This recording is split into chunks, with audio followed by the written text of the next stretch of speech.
Bienvenidos a Compartiendo la Fe. En esta oportunidad estarás escuchando una porción del libro El conocimiento del Dios Santo por A.W. Tozer. Cada capítulo cuenta con una breve oración antes del contenido del mismo.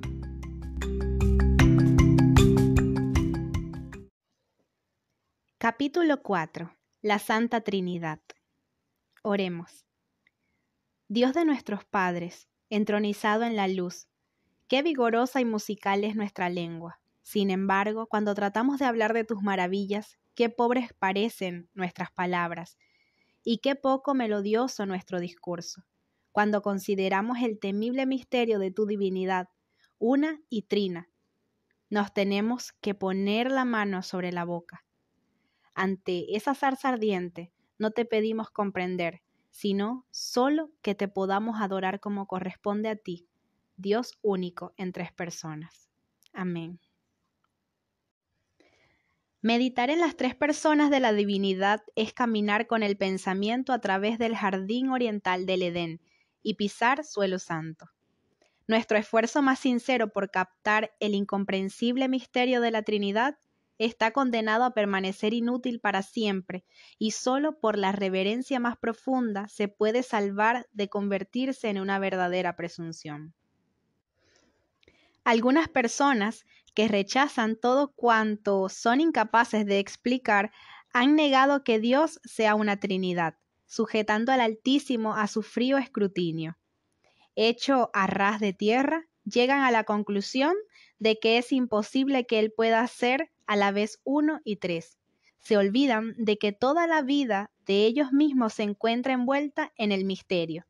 No tienen en cuenta de que cualquier explicación real, hasta del fenómeno más sencillo de la naturaleza, parece escondida en la oscuridad y es tan imposible de explicar como el misterio de la divinidad.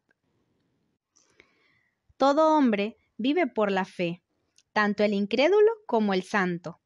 El uno por la fe en las leyes naturales y el otro por la fe en Dios. Todo hombre acepta constantemente sin comprender, a lo largo de su vida entera. Es posible callar al sabio más ilustre con una sencilla pregunta. ¿Qué? La respuesta a esa pregunta yace para siempre en el abismo de lo desconocido, más allá de la capacidad de descubrimiento de todo hombre. Dios entiende el camino de ella y conoce su lugar, pero el hombre mortal nunca jamás. Thomas Carlyle, siguiendo a Platón, describe a un profundo pensador pagano que habría vivido hasta su edad madura en una cueva escondida para ser sacado de ella de repente a fin de que viese salir el sol.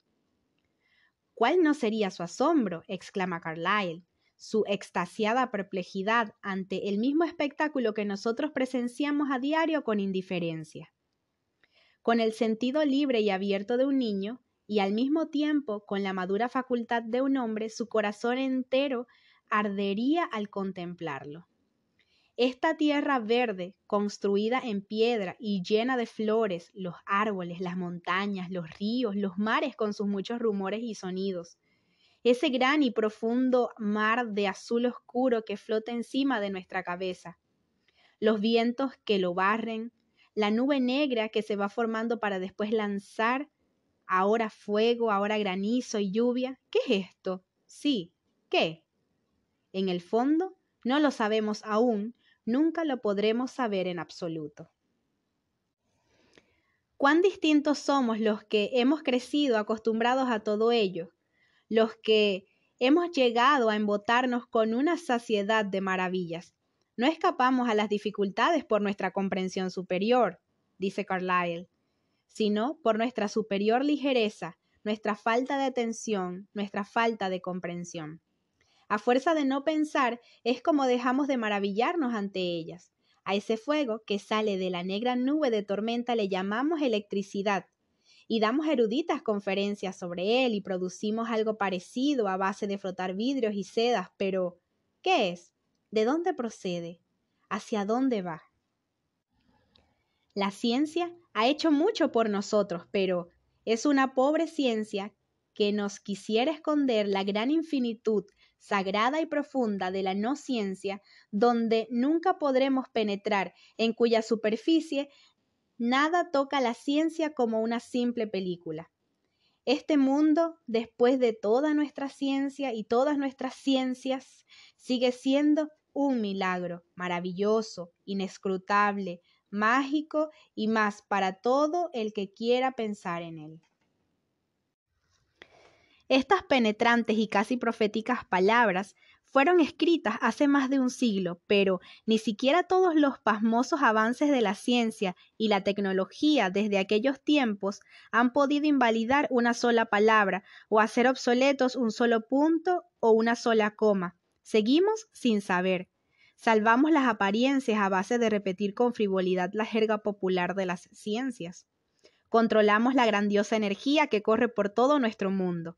La sometemos al control de la punta de nuestros dedos en nuestros automóviles y cocinas. La hacemos trabajar para nosotros como el genio de Aladino, pero seguimos sin saber lo que es. El secularismo, el materialismo y la intrusiva presencia de las cosas han apagado la luz de nuestra alma y nos han convertido en una generación de zombies. Cubrimos con palabras nuestra profunda ignorancia, pero nos avergüenza maravillarnos y tenemos miedo de susurrar la palabra misterio.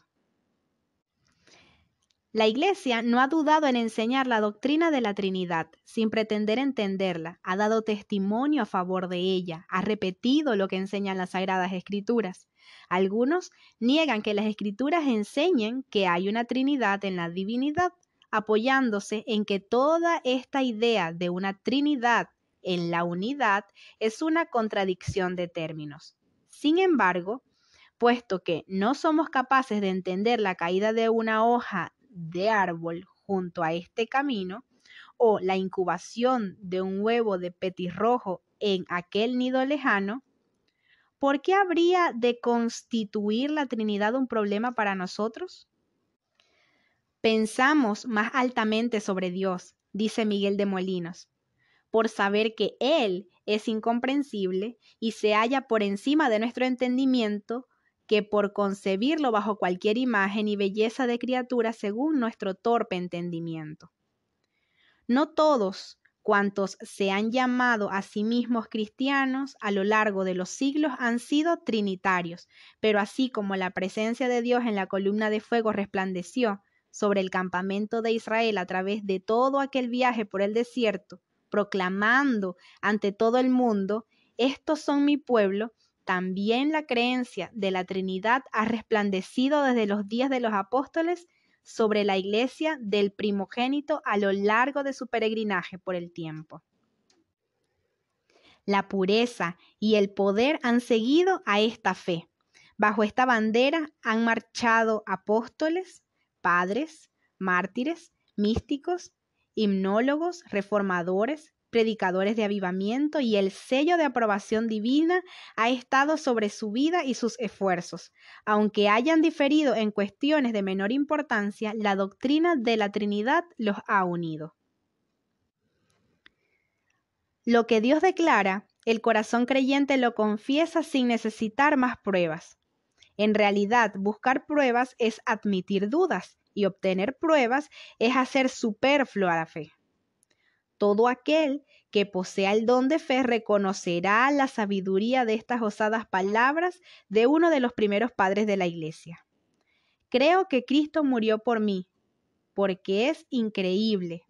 Creo que resucitó de entre los muertos, porque es imposible. Esa fue la actitud de Abraham, quien contra toda evidencia se mantuvo firme en la fe, dando la gloria a Dios. Fue la actitud de Anselmo, el segundo Agustín, uno de los pensadores más grandes que ha tenido la era cristiana, quien sostenía que la fe debe preceder a todo esfuerzo por comprender. La reflexión sobre la verdad revelada sigue de manera natural al advenimiento de la fe, pero la fe viene primero al oído que escucha, no a la mente que medita. El hombre que cree no sopesa la palabra para llegar a la fe por medio de un proceso de razonamiento, ni busca la confirmación a su fe por parte de la filosofía o la ciencia. Su clamor es: tierra, tierra, escucha la palabra del Señor. Sí, sea Dios veraz y todo hombre mentiroso. ¿Equivale esto a echar por tierra toda erudición como carente de valor en la esfera de la religión revelada? En manera alguna. El erudito tiene una tarea importante y vital que realizar dentro de un recinto enmarcado con cuidado. Su tarea consiste en garantizar la pureza del texto, en acercarse tanto como le sea posible a la palabra, tal como fue dada originalmente. Puede comparar escritura con escritura hasta haber descubierto el verdadero significado del texto. No obstante, es aquí mismo donde termina su autoridad. Nunca deberá sentarse a juzgar lo que ha sido escrito. No se debe atrever a traer el significado de la palabra ante el tribunal de su razón. No se debe atrever a elogiar o condenar la palabra por razonable o irracional, científica o anticientífica. Después de descubierto el significado, ese significado lo juzga a él. Nunca es él quien juzga al significado.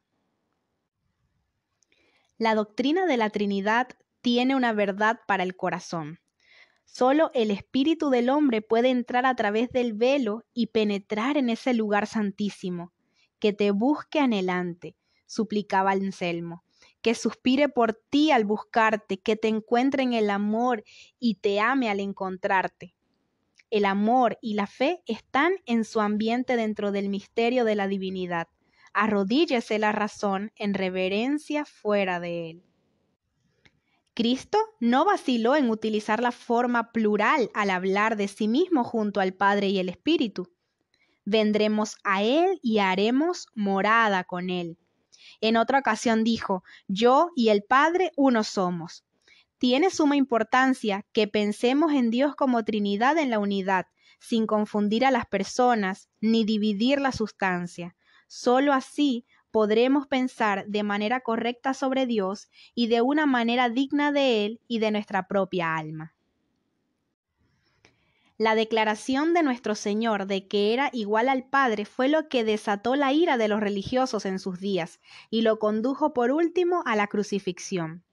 El ataque contra la doctrina de la Trinidad 2 siglos más tarde por parte de Arrio y de otros también iba dirigido contra la proclamación de la divinidad hecha por Cristo con respecto a sí mismo. Durante las controversias con Arrio, 318 padres de la Iglesia, muchos de ellos mutilados y con cicatrices de las heridas causadas por la violencia física sufrida en persecuciones anteriores, se reunieron en Nicea y adoptaron una declaración de fe, una de cuyas secciones dice: Creo en un solo Señor Jesucristo, el unigénito Hijo de Dios, engendrado por Él antes de todos los siglos, Dios de Dios, luz de luz, Dios verdadero de Dios verdadero, engendrado, no creado, de la misma sustancia que el Padre, por quien todas las cosas fueron hechas. Durante más de 16 siglos, esta ha permanecido como la prueba definitiva de ortodoxia, y está bien que así sea, puesto que condensa en lenguaje teológico las enseñanzas del Nuevo Testamento con respecto a la posición del Hijo dentro del ser divino. El credo niceno rinde tributo también al Espíritu Santo como Dios mismo e igual al Padre y al Hijo. Creo en el Espíritu Santo, Señor y dador de vida, que procede del Padre y del Hijo, que junto con el Padre y el Hijo es adorado y glorificado. Dejando de lado la cuestión de si el Espíritu procede solo del Padre o del Padre y del Hijo, este principio doctrinal del antiguo credo ha sido sostenido por las ramas oriental y occidental de la Iglesia y por todos los cristianos, con la excepción de una pequeña minoría.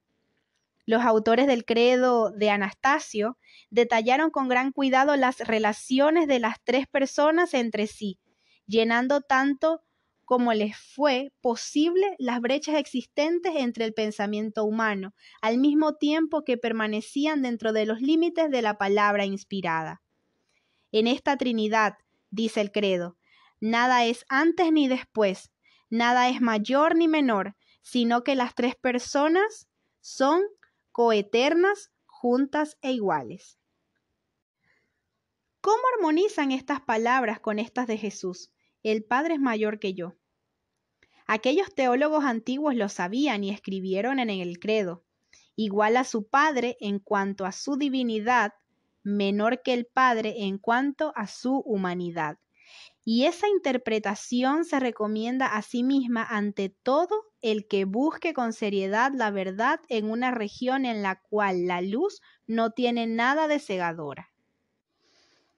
Para redimir a la humanidad, el Hijo Eterno no dejó el seno del Padre. Mientras caminaba entre los hombres, se refería a sí mismo llamándose el unigénito Hijo, que está en el seno del Padre, y se refería a sí mismo al hablar del Hijo del Hombre, que está en el cielo.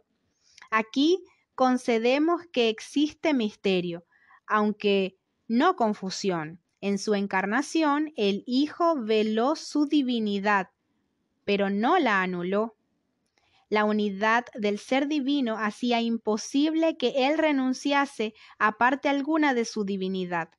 Cuando tomó sobre sí la naturaleza de hombre, no se degradó a sí mismo ni se convirtió, aunque fuera por un tiempo, en menos de lo que había sido antes.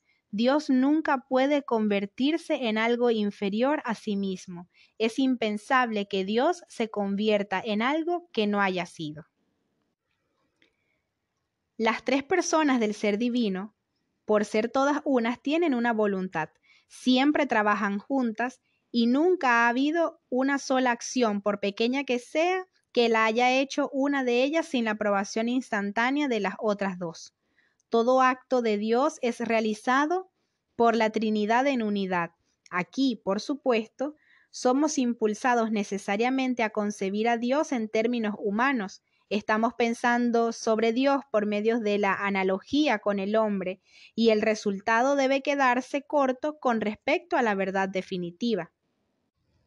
Con todo, para poder pensar algo con respecto a Dios, tenemos que hacerlo a base de adaptarle al Creador pensamientos de criaturas y palabras de criatura. Es un error real, aunque comprensible, el concebir a las personas del ser divino como consultándose unas a otras y alcanzando un acuerdo por medio del intercambio de pensamientos, tal como lo hacemos los humanos. Siempre me ha parecido que Milton introduce un elemento de debilidad en su celebrado Paraíso Perdido cuando presenta a las personas divinas conversando entre sí acerca de la redención de la raza humana.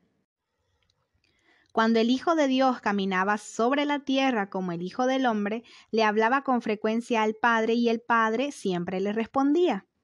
Como Hijo de Hombre, intercede ahora ante Dios por su pueblo. Se debe entender siempre el diálogo entre el Padre y el Hijo que recogen las Escrituras como producido entre el Padre Eterno y Jesucristo hombre. Esa comunión instantánea e inmediata entre las personas divinas que ha existido desde toda la eternidad no conoce sonidos, esfuerzos ni movimientos. Entre los silencios eternos se dijo la palabra infinita de Dios. Nadie la oyó, sino aquel que siempre hablaba, y no se quebrantó el silencio. Cuán maravilloso, cuán digno de adoración. No se oye canto ni sonido alguno, pero en todas partes y a todas horas, en amor, en sabiduría y en poder, el Padre pronuncia su amada palabra eterna. Frederick Faber. Una creencia popular entre los cristianos divide las obras de Dios entre las tres personas, atribuyéndole una parte concreta a cada uno, como por ejemplo la creación al Padre, la redención al Hijo y la regeneración al Espíritu Santo. Esto es en parte cierto, pero no por completo, porque Dios no puede dividirse a sí mismo de tal manera que una de las personas trabaje mientras otra permanece inactiva. En las Escrituras se muestra a las tres personas actuando en una armoniosa unidad en todas las obras poderosas que son realizadas a lo largo y ancho del universo. En las Santas Escrituras, la obra de la creación aparece atribuida al Padre, Génesis 1:1, al Hijo, Colosenses 1:16, y al Espíritu Santo en Job 26:13 y Salmos 104:30. Se señala que la encarnación fue realizada por las tres personas de pleno acuerdo, Lucas 1:35, aunque solo el Hijo se hiciera carne para habitar en medio de nosotros. En el bautismo de Cristo, cuando el Hijo salía del agua, el Espíritu descendió sobre él y se oyó la voz del Padre desde el cielo. Mateo 3:16, 17.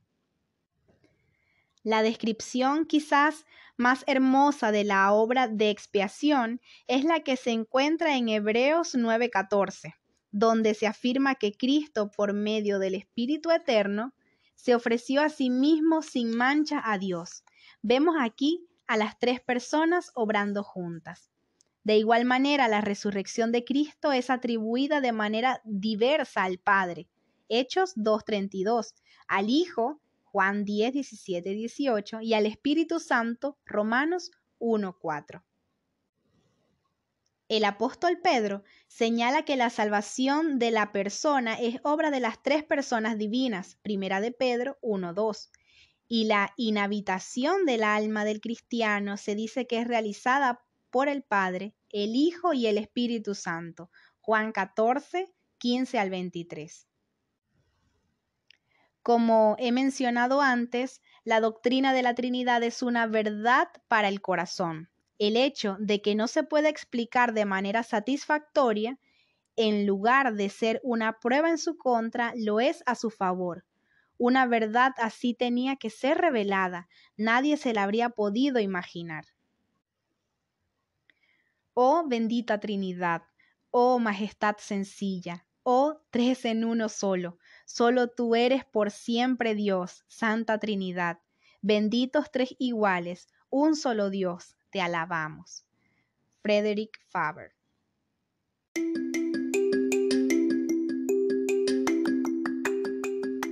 Estuviste escuchando una porción del conocimiento del Dios Santo por A. W. Tozer.